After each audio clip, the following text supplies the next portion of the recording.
2 जनवरी। सुनते हैं आज के प्यारे बाबा के साकार रूप से चले हुए मधुर महावाक्य। बाबा आज कहते हैं, मीठे बच्चे, तुम्हें आपस में बहुत बहुत रूहानी स्नेह से रहना है, कभी भी मतभेद में नहीं आना है। तुम्हें आपस में बहुत बहुत रूहानी स्नेह से रहना है, कभी भी मतभेद में नहीं आना है। प्रश्न है, हर एक ब्राह्मण बच्चे को अपनी दिल से कौन सी बात पूछनी चाहिए? बहुत सारी मधुर शिक्षाओं के रूप में बाबा हम बच्चों को ये चेकिंग के लिए बता रहे कि हर एक को अपने दिल से कौन सी बात पूछनी चाहिए। उत्तर, अपनी दिल से पूछो, मैं ईश्वर की दिल पर चढ़ा हुआ हूँ। मेरे में दैवी गुणों की धारणा कहाँ तक है? मैं ब्राह्मण ईश्वरीय सर्विस में बाधा तो नहीं डालता हूँ, सदा शीर खंड रहता हूँ।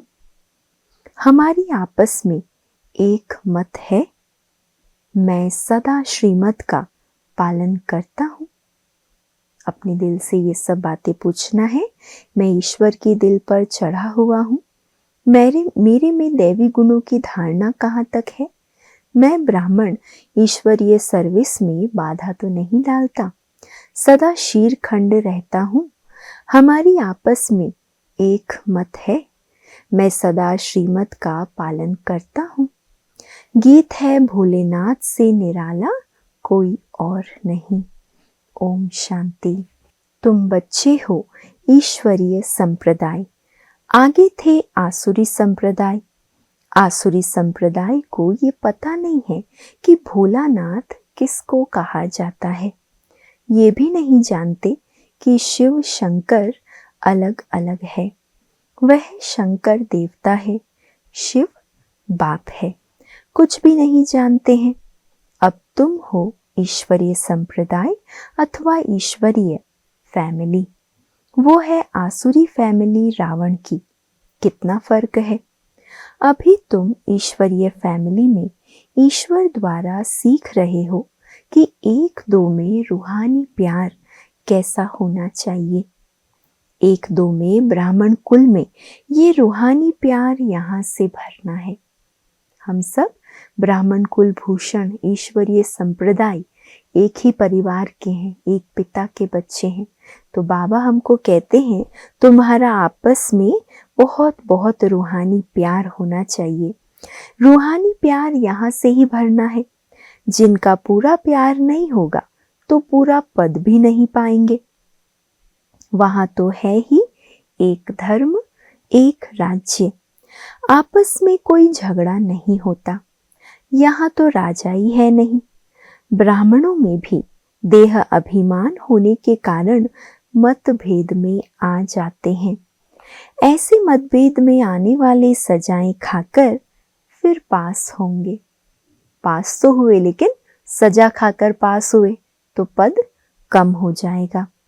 फिर वहां एक धर्म में रहते हैं तो वहां शांति रहती है। अब उस तरफ है आसुरी संप्रदाय व आसुरी फैमिली टाइप। यहाँ है ईश्वरीय फैमिली टाइप। भविष्य के लिए दैवी गुण धारण कर रहे हैं। बाप सर्वगुण संपन्न बनाते हैं, सब तो नहीं बनते हैं। जो श्रीमत पर चलते हैं वही विजय माला का दाना बनते हैं। जो नहीं बनेंगे वो प्रजा में आ जाते हैं। वहां तो डीटी गवर्नमेंट है। 100% प्योरिटी, पीस, प्रॉस्पेरिटी रहती है। इस ब्राह्मण कुल में अभी दैवी गुण धारण करने हैं। कोई तो अच्छी रीति दैवी गुण धारण करते हैं, दूसरों को कराते रहते हैं। ईश्वरीय कुल का आपस में रूहानी स्नेह भी तब होगा जब, देखो बाबा बहुत अच्छी बात सुना रहे, इस ईश्वरीय परिवार में भी आपस में रूहानी स्नेह भी तब होगा जब देही अभिमानी होंगे। इसीलिए पुरुषार्थ करते रहते हैं। अंत में भी सबकी अवस्था एक रस, एक जैसी तो हो नहीं सकती है।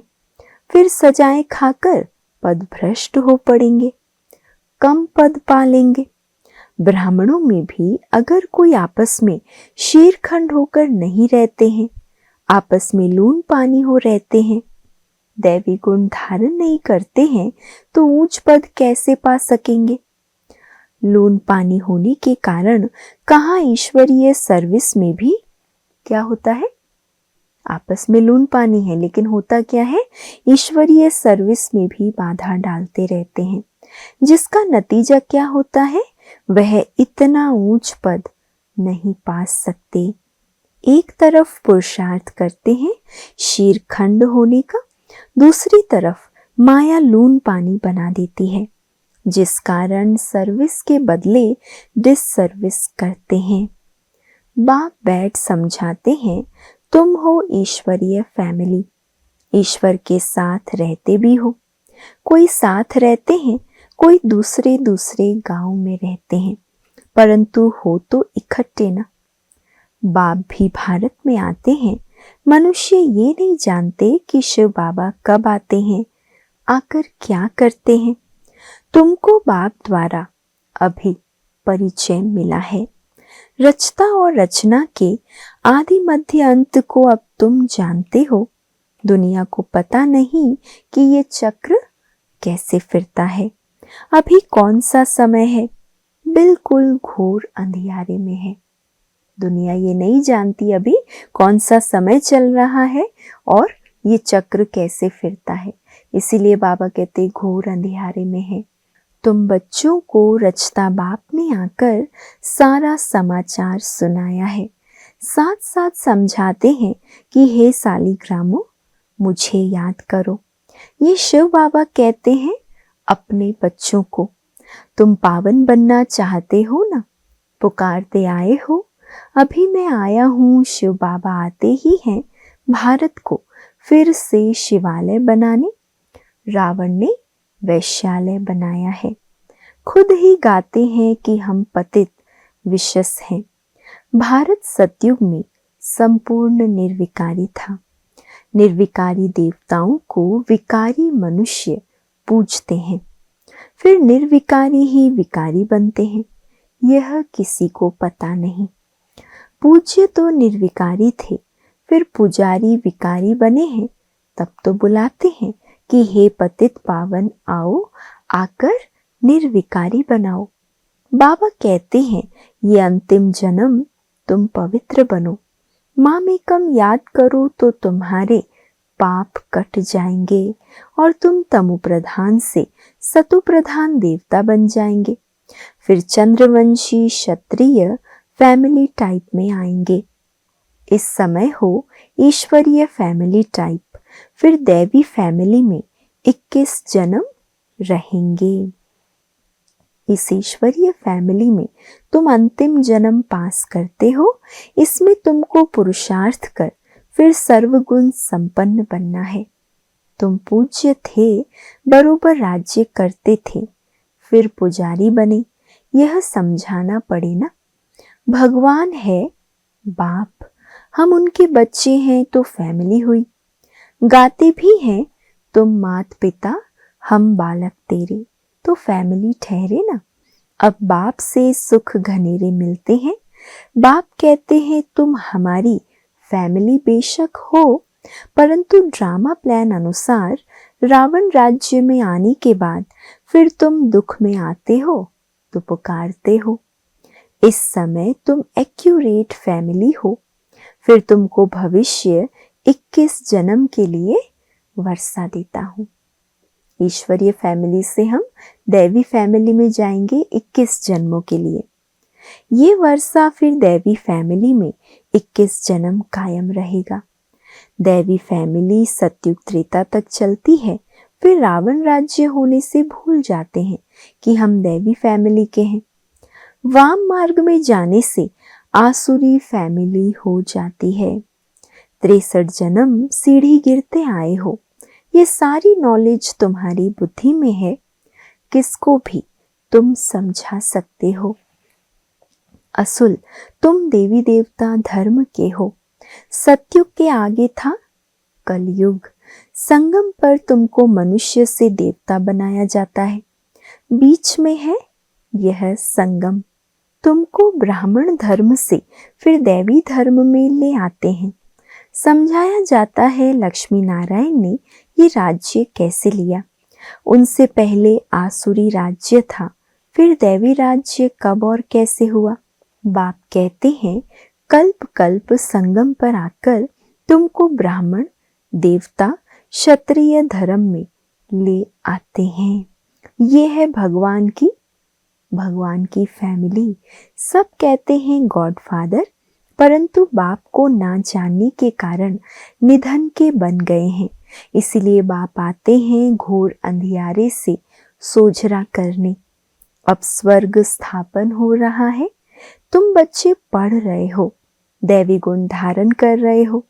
ये भी मालूम होना चाहिए शिव जयंती मनाते हैं। शिव जयंती के बाद फिर क्या होगा? जरूर दैवी राज्य की जयंती हुई होगी ना। हेवनली गॉड फादर हेवन की स्थापना करने हेवन में तो नहीं आएंगे। कहते हैं मैं हेल और हेवन के बीच संगम पर आता हूँ। शिवरात्रि कहते हैं ना, तो रात में मैं आता हूँ। ये तुम बच्चे समझ सकते हो। जो समझते हैं वह औरों को भी धारण कराते हैं। जो समझते हैं औरों को भी धारण कराते हैं। ये निशानी है जिन्होंने समझा है ये ज्ञान। दिल पर भी वो चढ़ते हैं जो मनसा वाचा कर्मणा सर्विस पर तत्पर रहते हैं। जैसी जैसी सर्विस उतना दिल पर चढ़ते हैं। बाबा कहते हैं मनसा वाचा कर्मणा, जो सेवा पर तत्पर रहते हैं, जिस समय जिस सेवा में आवश्यकता है वहां हाजिर रहते हैं, वही बच्चे दिल पर चढ़ते हैं। कोई ऑलराउंड वर्कर्स होते हैं। सब काम सीखना चाहिए। खाना पकाना, रोटी पकाना, बर्तन मांजना, ये भी सर्विस है ना। बाप की याद है फर्स्ट। उनकी याद से ही विकर्म विनाश होते हैं। यहाँ का वर्षा मिला हुआ है। वहां सर्वगुण संपन्न रहते हैं, यथा राजा रानी तथा प्रजा। दुख की बात नहीं होती है। इस समय सब नरकवासी हैं। सबकी उतरती कला है, फिर अभी चढ़ती कला होगी। बाप सबको दुख से छुड़ाए सुख में ले जाते हैं। इसीलिए बाप को लिबरेटर कहा जाता है। यहाँ तुमको नशा रहता है। हम बाप से वर्षा ले रहे हैं, लायक बन रहे हैं। लायक तो उनको कहेंगे जो औरों को राजाई पद पाने लायक बनाते हैं। औरों को भी ऐसा लायक बनाते हैं, उनको बाबा लायक कहते हैं। ये भी बाबा ने समझाया है। पढ़ने वाले तो बहुत आएंगे, ऐसे नहीं कि सब 84 जन्म लेंगे। जो थोड़ा पढ़ेंगे वो देरी से आएंगे, तो जन्म भी कम होंगे ना। कोई 80, कोई 82, कोई जल्दी आते, कोई पीछे आते। सारा मदार पढ़ाई पर है। साधारण प्रजा पीछे आएगी। उन्हों के 84 जन्म तो हो न सके, पीछे आते रहते हैं। जो बिल्कुल लास्ट में होगा वह त्रेता अंत में आकर जन्म लेगा। फिर वाम मार्ग में जाते हैं, उतरना शुरू हो जाता है। भारतवासियों ने कैसे 84 जन्म लिए हैं, उनकी यह सीढ़ी है। ये गोला है ड्रामा के रूप में। जो पावन थे वही अब पतित बने हैं, फिर पावन देवता बनते हैं। बाप जब आते हैं तो सबका कल्याण होता है। इसीलिए इसको ऑस्पिशियस युग कहा जाता है। बलिहारी बाप की है जो सबका कल्याण करते हैं। सतयुग में सबका कल्याण था, कोई दुख नहीं था। ये तो समझाना पड़े कि हम ईश्वरीय फैमिली टाइप के हैं। ईश्वर सबका बाप है। यहाँ ही तुम माता पिता गाते हो, वहां तो सिर्फ फादर कहा जाता है। यहाँ तुम बच्चों को माँ बाप मिलते हैं, यहाँ तुम बच्चों को एडॉप्ट किया जाता है। फादर क्रिएटर है तो मदर भी होगी, नहीं तो क्रिएशन कैसे होगी। हेवनली गॉड फादर कैसे हेवन स्थापन करते हैं ये न भारतवासी जानते, न विलायत वाले ही जानते हैं। अभी तुम जानते हो। नई दुनिया की स्थापना और पुरानी दुनिया का विनाश तो जरूर संगम पर ही होगा। अभी तुम संगम पर हो। अभी बाप समझाते हैं, मामेकम याद करो। आत्मा को याद करना है। किसको? परमपिता परमात्मा को। आत्माएं और परमात्मा अलग रहे बहुकाल। सुंदर मेला कहाँ होगा? सुंदर मेला जरूर यहाँ ही होगा। परमात्मा बाप यहाँ आते हैं, इसको कहा जाता है कल्याणकारी सुंदर मेला। जीवन मुक्ति का वर्षा सबको देते हैं। जीवन बंध से छूट जाते हैं। शांति धाम तो सब जाएंगे, फिर जब आते हैं तो सतो प्रधान रहते हैं। धर्म स्थापन अर्थ आते हैं। नीचे जब उनकी जनसंख्या बढ़े तब राजाई के लिए पुरुषार्थ करें। तब तक कोई झगड़ा आदि नहीं रहता। सतो प्रधान से रजो में जब आते हैं तब लड़ाई झगड़ा शुरू करते हैं। पहले सुख पीछे दुख है। अब बिल्कुल ही दुर्गति को पाए हुए हैं। दुख में भी बिल्कुल दुर्गति का समय आ गया है। इस कलयुगी दुनिया का विनाश, फिर सतयुगी दुनिया की स्थापना होनी है। विष्णुपुरी की स्थापना कर रहे हैं ब्रह्मा द्वारा। जो जैसा पुरुषार्थ करते हैं उस अनुसार विष्णुपुरी में आकर प्रारब्ध पाते हैं। यह समझने की बहुत अच्छी अच्छी बातें हैं। इस समय तुम बच्चों को बहुत खुशी होनी चाहिए कि हम ईश्वर से भविष्य 21 जन्मों का वर्षा पा रहे हैं। जितना पुरुषार्थ कर अपने को एक्यूरेट बनाएंगे। वर्षा किनको मिलेगा? जैसा जो पुरुषार्थ करेगा, जितना करेगा उतना एक्यूरेसी से उनको वर्षा मिलेगा। तो जो पुरुषार्थ कर खुद को एक्यूरेट बनाएंगे, तुम्हें एक्यूरेट बनना है। घड़ी भी लीवर और सिलेंडर होती है ना। लीवर बहुत एक्यूरेट होती है। बच्चों में कई एक्यूरेट बन जाते हैं, कई अनएक्यूरेट हो जाते हैं तो कम पद हो जाता है ना। एक्यूरेसी के भी बहुत मार्क्स मिलते हैं। देखो हमारी दादियाँ सारे दिन की दिनचर्या में पूरा एक्यूरेसी रहती थी, है ना। उनको देखकर हम घड़ी समझ सकते थे ये कौन सा समय होगा। जैसे हमारी मनमोहिनी दीदी एक्यूरेसी का मिसाल थी। तो हमें भी ऐसा एक्यूरेट बनना है। पुरुषार्थ करके एक्यूरेट बनना चाहिए। अभी सब एक्यूरेट नहीं चलते। तदबीर कराने वाला तो एक ही बाप है। तकदीर बनाने के पुरुषार्थ में कमी है, इसीलिए पद कम पाते हैं। श्रीमत पर ना चलने के कारण, आसुरी गुण न छोड़ने के कारण, योग में ना रहने के कारण ये सब होता है। श्रीमत पर ना चलने के कारण, आसुरी गुण ना छोड़ने के कारण, योग में ना रहने के कारण ये सब होता है। योग में नहीं है तो फिर जैसे पंडित कितना भी ज्ञान सुना ले, योग नहीं तो जैसे पंडित। योग कम है, इसीलिए शिव बाबा तरफ लव नहीं रहता। धारणा भी कम होती है, वो खुशी नहीं रहती। शक्ल ही जैसे मुर्दों मिसल रहती है। तुम्हारे फीचर्स तो सदैव हर्षित रहने चाहिए, जैसे देवताओं के होते हैं। कैसे रहने चाहिए फीचर्स? सदा हर्षित मुख जैसे देवताओं के होते हैं। बाप तुमको कितना वर्षा देते हैं। कोई गरीब का बच्चा साहूकार के पास जाए तो उनको कितनी खुशी होगी। तुम बहुत गरीब थे, अब बाप ने अडॉप्ट किया है तो बहुत खुशी होनी चाहिए। हम ईश्वरीय संप्रदाय के बने हैं, परंतु तकदीर में नहीं है तो क्या किया जा सकता है। पद भ्रष्ट हो जाता है। पटरानी बनते नहीं, बाप आते ही हैं पटरानी बनाने।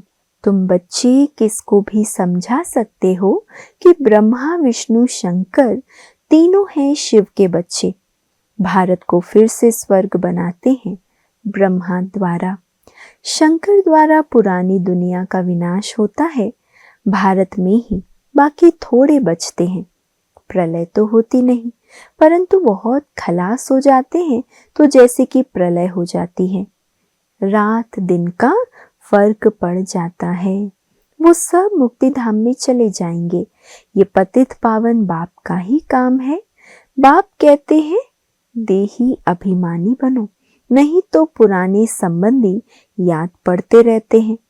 छोड़ा भी है फिर भी बुद्धि जाती रहती है। नष्टो मोहा है नहीं, इसको व्यभिचारी याद कहा जाता है। नष्टो मोहा जरा भी बनते नहीं है, भले दुनिया का किनारा छोड़ दिया पर बुद्धि से नहीं छोड़ा है। सदगति को पा न सके क्योंकि दुर्गति वालों को याद करते रहते हैं। अच्छा, मीठे मीठे सिकी लधे बच्चों प्रति माता पिता बाप दादा का याद प्यार और गुड मॉर्निंग।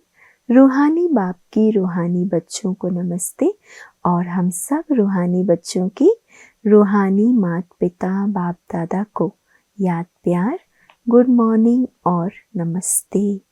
धारणा के लिए आज का मुख्य सार है। पहला, बाप दादा की दिल पर चढ़ने के लिए मनसा वाचा कर्मणा सेवा करनी है। एक्यूरेट और ऑलराउंडर बनना है।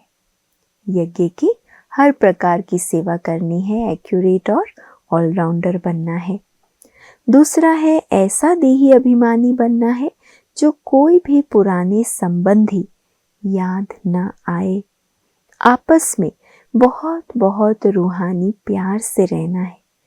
लून पानी नहीं होना है। आज का वरदान है विश्व परिवर्तन के श्रेष्ठ कार्य में अपनी अंगुली देने वाले महान सो निर्माण भव। विश्व परिवर्तन के श्रेष्ठ कार्य में अपनी अंगुली देने वाले महान सो निर्माण भव। जैसे कोई स्थूल चीज बनाते हैं तो उसमें सब चीजें डालते हैं। कोई साधारण मीठा या नमक भी कम हो तो बढ़िया चीज भी खाने योग्य नहीं बन सकती, है ना। है सिंपल चीज नमक, लेकिन बाबा कहते हैं अगर वो भी कम हो तो अच्छी चीज भी खाने योग्य नहीं बन सकती। ऐसे ही विश्व परिवर्तन के इस श्रेष्ठ कार्य के लिए हर एक रतन की आवश्यकता है। सबकी अंगुली चाहिए। सब अपनी अपनी रीति से बहुत बहुत आवश्यक श्रेष्ठ महारथी हैं। हर एक की अंगुली से ये ईश्वरीय बेहद का कार्य चल रहा है, तो सभी बहुत आवश्यक श्रेष्ठ महारथी हैं। इसलिए अपने कार्य की श्रेष्ठता के मूल्य को जानो। सब महान आत्माएं हो, लेकिन जितने महान हो उतने निर्माण भी बनो। महानता और निर्माणता का बैलेंस रखना है। स्लोगन है अपनी नेचर को इजी अर्थात सरल बनाओ तो सब कार्य इजी हो जाएंगे।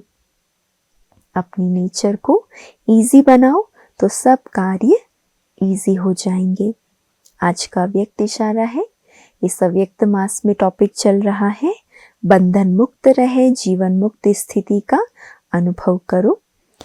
जीवन में रहते समय नाजुक होते, परिस्थितियां, समस्याएं, वायुमंडल डबल दूषित होते हुए भी उसके प्रभाव से मुक्त, जीवन में रहते इन सर्व भिन्न भिन्न बंधनों से मुक्त रहना है।